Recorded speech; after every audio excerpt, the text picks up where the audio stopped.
cormorants who've been feeding all around Qatar throughout the day, and now as the sun is setting, coming back to where they spend the night.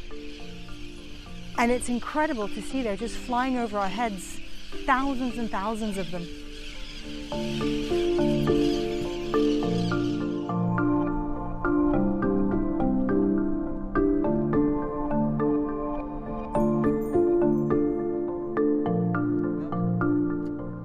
I like really when I fix the camera and the nest, seeing the nesting time, number of hatchery, it's data for me. So I can do something, you know, and how to protect them from the future, you know.